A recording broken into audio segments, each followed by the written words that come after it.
Fear of advocating for yourself is a learned behavior. It may have begun in early childhood.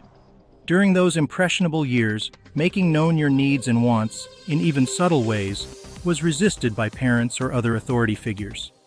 The results were growing up in a world where advocating for yourself was met with fear of making people angry, thinking ill of you, or not feeling entitled to being heard.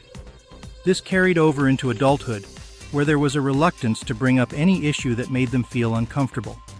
They needed to remember that they had the same rights as other people, thereby failing to ask for what they wanted and needed.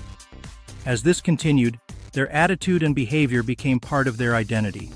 The result was that others took control over many of their life decisions.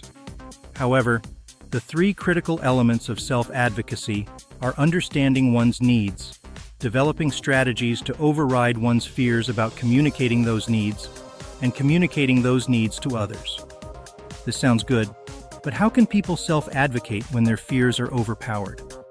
Many people struggle with self-doubt and fear of rejection or potential conflict, which can inhibit their ability to speak up. No one says changing is easy. Each one of us must decide whether the effort is worth it.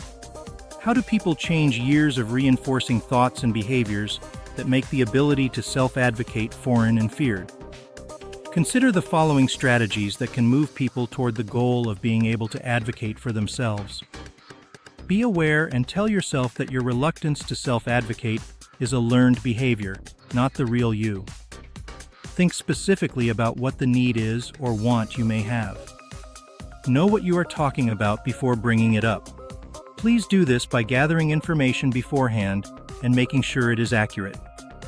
Develop a plan to address your needs or wants best. Push yourself through your fear of advocating for yourself. Distract yourself and focus on some deep breathing exercise. Self-advocacy requires the conscious effort of baby steps. Recognizing this new behavior doesn't come easy, so practice, fear, and uncomfortableness will lessen with time and effort. Remember, you are a unique and valuable person with the right to advocate for yourself while treating others with dignity, compassion, and respect.